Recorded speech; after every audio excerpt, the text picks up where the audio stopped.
When I was a child, 70 years ago in Oaxaca, at the end of the road, there was no way up to our village except by ox cart because there was no road, no four-wheel drive trucks, nothing.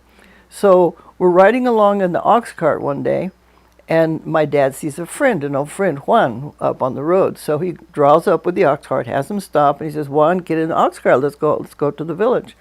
So Juan gets in, and Juan's carrying a big old bag, and he gets in, and my dad turns around to talk to him as they're going down the road, and he's carrying his big old bag.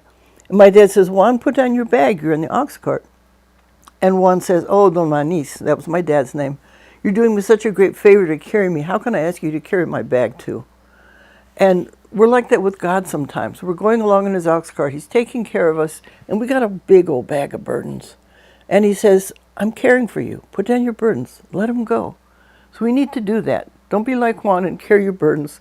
You're in the ox cart. God's taking care of you. Just let them go. So there's a second part of the story about the ox cart.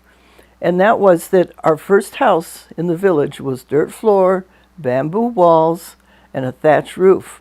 And we lived like that for a year or so, and it was very hard because my parents came from California, so my dad wanted to build a better house for us.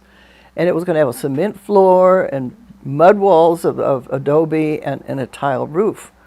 And so the only way to get the materials there was with the ox cart. So the ox cart would bring a load of big rocks, or would bring a couple bags of cement.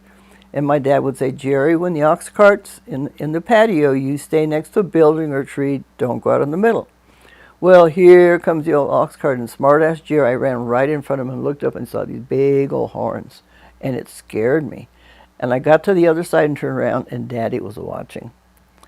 My parents were very strict. Anything you did like that, of rebellion or being stupid, there were consequences. Never harsh, but there were consequences.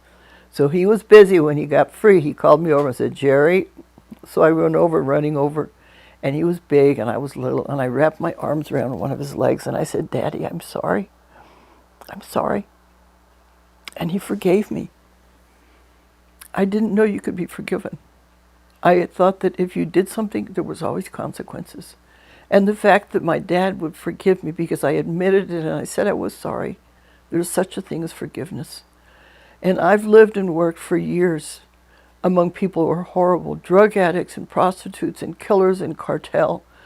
And they tell me we're just dangling over the flames of hell. The day we die, we're headed straight to hell. And I can tell them, no, there's a God that forgives. But you got to take care of that right now. You can't wait before the judge and say, yeah, you're right, I did it. You have to know, you have to come and run to Daddy and say, Daddy, I did it, I'm sorry. And he will forgive you.